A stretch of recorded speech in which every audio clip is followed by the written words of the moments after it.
Hey everyone, how's it going? My name is Tito and welcome to the second channel. Now, just to again recap as to why I have this second channel is it's mostly a place and an avenue for me to showcase other mods or projects or any other topic related to retro gaming in a less formal, more relaxed way. And that way it gives me an opportunity to showcase things that I wouldn't normally show on my main channel. So in today's video, actually I'm going to showcase a pretty interesting mock-up of the upcoming Switch 2, which is Nintendo's next generation console.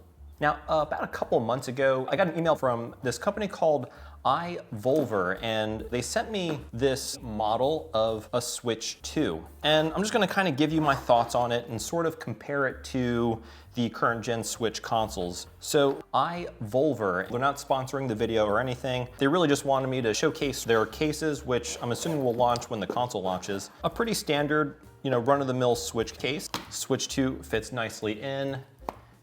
And yeah, so it's an overall pretty nice case. It's got a zip. And yeah, I kind of like the grayish heather. So now let's kind of get into the meat and potatoes, which is this model of the Switch 2. Nothing actually on this thing works. It's got these analog sticks, but they don't move, and it's got these buttons, but they don't actuate or anything. Right off the bat, it is immediately noticeably larger than the original Switch. So this is the original Switch release. So it does have kind of thick bezels around the screen. I do also have the OLED. So same form factor as the original Switch, but with slightly tighter bezels, which if you look at the Switch 2, the bezels are definitely thicker than the OLED. I don't think this is gonna have an OLED screen when it releases, but they're definitely thicker than the OLED. Let's take a look at the body of the Switch and compare it to the Switch 2 body. And that's where you really see the significant difference. If I put the Switch screen on there, I mean, it's quite the difference. I mean, basically the screen on the Switch 2 is the size of the original Switch body. Thickness-wise, they're about the same thickness too. The Switch 2 is obviously a little bit thicker. Now, if you compare it to the Lite, I mean, my gosh, you can't even really compare.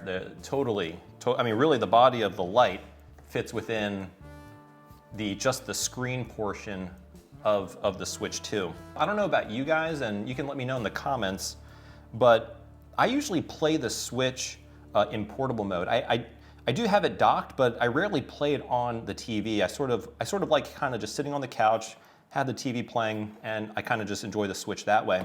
When you compare it to the Steam Deck, okay, the Steam Deck still is significantly larger than even the Switch 2.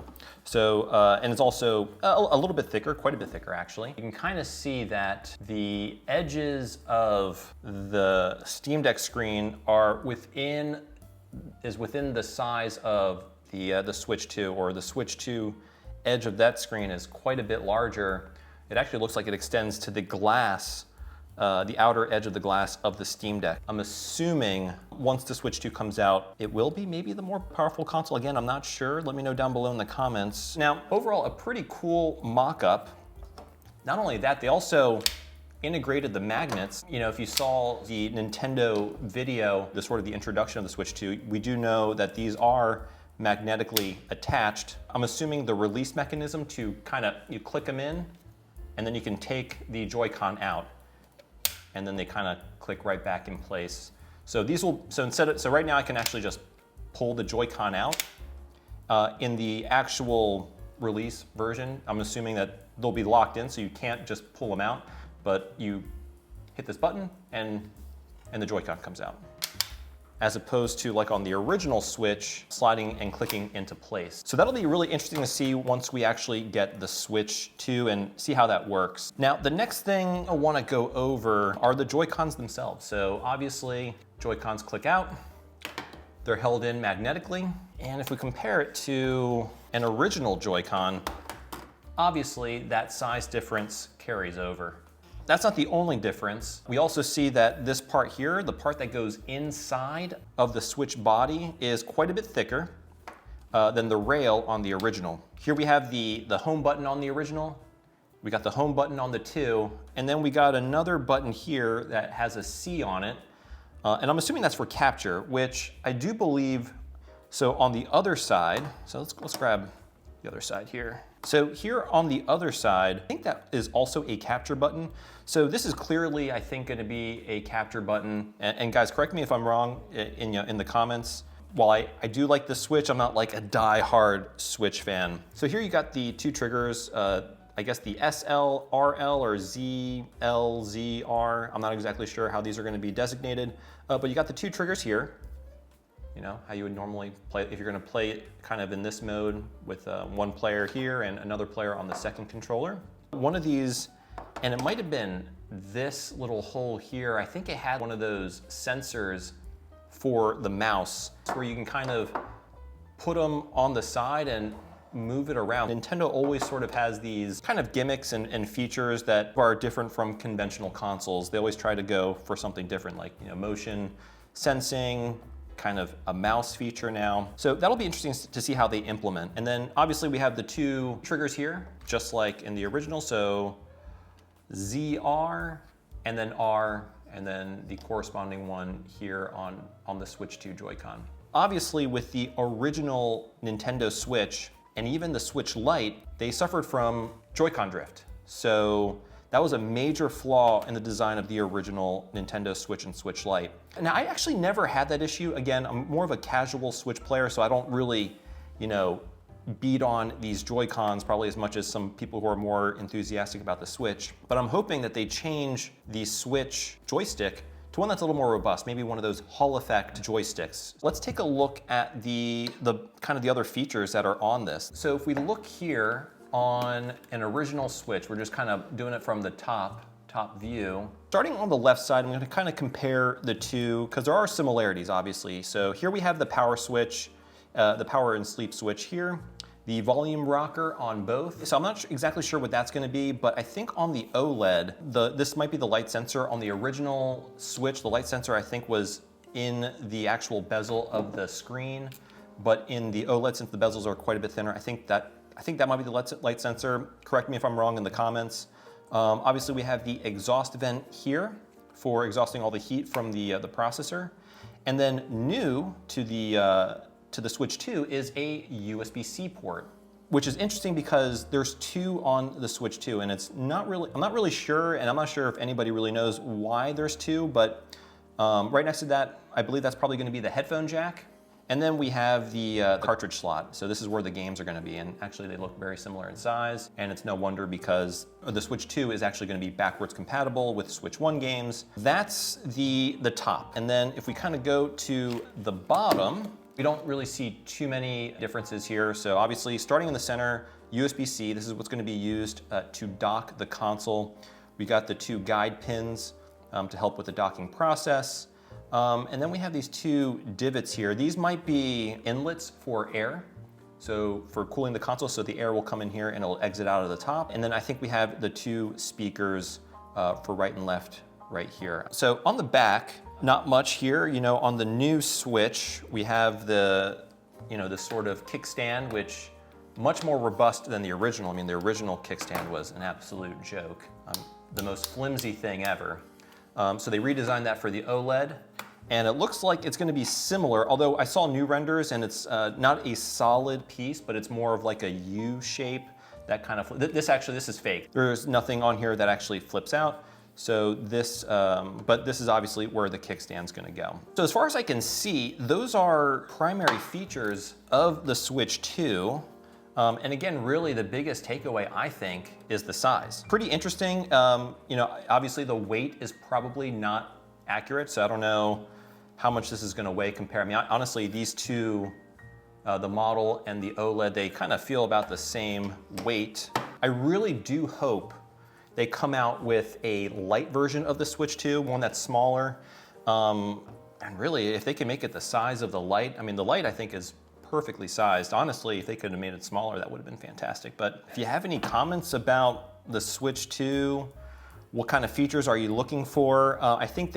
I'm pretty sure I saw some specs that were advertised online for the console. Obviously, it's going to be quite a bit more powerful than the original Switch, especially when it's docked. The question still stands, will you be playing that in dock mode to get the full advantage of the resolution and the power of the Switch 2 and the new I believe it is the Tegra chip that they're going to be using for this, the new NVIDIA one. Or again, we'll be playing it in portable mode, like I probably will be. All right, so to end things here, I'm gonna go over just some of the questions that my Patreons asked, and we're gonna start with the first one from Anapan. Hey Tito, what was the first console hardware mod, or what was your first console hardware mod?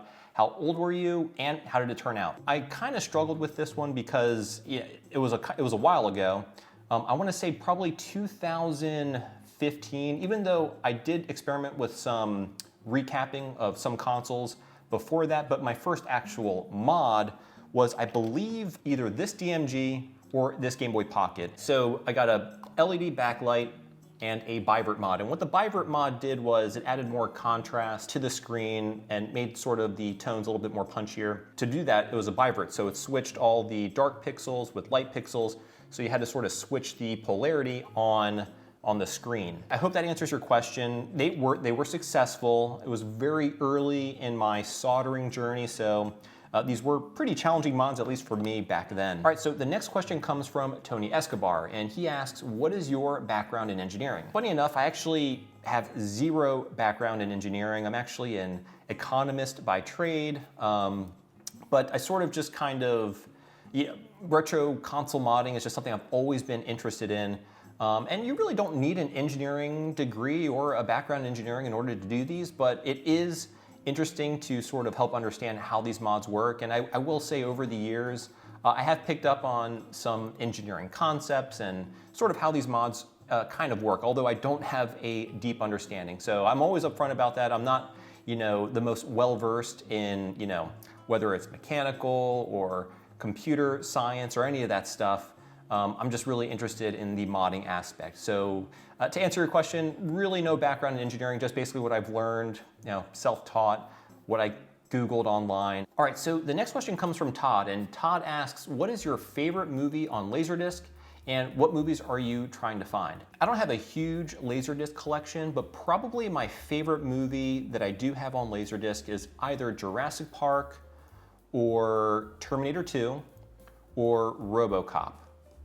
Or Blade Runner. Actually, it's funny because all the titles that I bought are kind of movies that I already enjoy. But if I will say the one title probably that I am gonna find, I've looked at them on eBay. It's a pretty rare Laserdisc, but it's The Matrix. I love The Matrix, one of my favorite movies.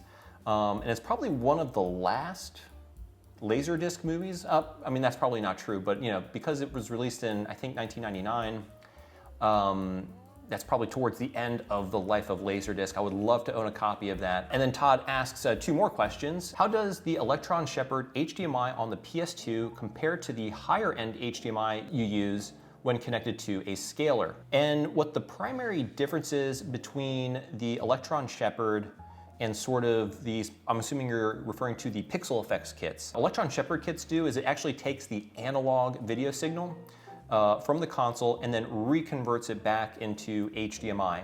Whereas the Pixel Effects kits that I kind of installed in some of my more recent videos, those actually pull the pure digital signal right from the video encoder inside the console. So with the Electron Shepherd, it's basically a digital signal that goes into a DAC, which is a digital to analog converter, converts it to an analog signal, and then the Electron Shepherd device converts it back to digital, or so it can go through HDMI. So it's kind of, you're going back and forth, digital to analog with the Electron Shepherd kit, whereas the Pixel Effects kits just pull the direct digital signal from the video encoder in the PlayStation 2 or for whatever console you're modding, and it's digital to digital. So it's probably the best quality you can get. Although, I will say the Electron Shepherd kits, they're far cheaper, and I think you can get pretty good quality from those devices. So, really it's just kind of and they're also much easier to do. The modding to install an Electron Shepherd kit is far easier. And actually, I think they even make kind of these like plug and play solutions that'll pull the YPBPR component video from the PS2 and then convert it to HDMI just as a plug and play solution, or you can kind of do it internally like I did in some of my videos. Obviously, if you're kind of going for the best, you want to get a kit like the Pixel Effects kit. But if you just want the convenience of being able to plug your PS2 into the TV, Electron Shepherd is also a very solid solution. Like I said, it's cheaper and much easier to install. Or you can go the sort of plug and play route that I do think they have those plug and play adapters. So I hope that answers your question. Can you output digital on the Electron Shepherd? The Electron Shepherd device is called the Electron Analog. I just looked it up. And there are two output options. There's analog, which is just regular 2-channel analog audio. And then there's the SPDIF. If you actually leave it open, it's on SPDIF by default. And that is a digital audio standard, which allows you to do 5.1 Dolby Digital surround sound. So yes, the kit supports both analog and digital audio, along with, and I was looking at it, either VGA or component video. Hope you guys enjoyed this video. If you haven't subscribed, go ahead and hit the subscribe button. And if you like the video, give it a thumbs up. And until next time, I will talk to you later.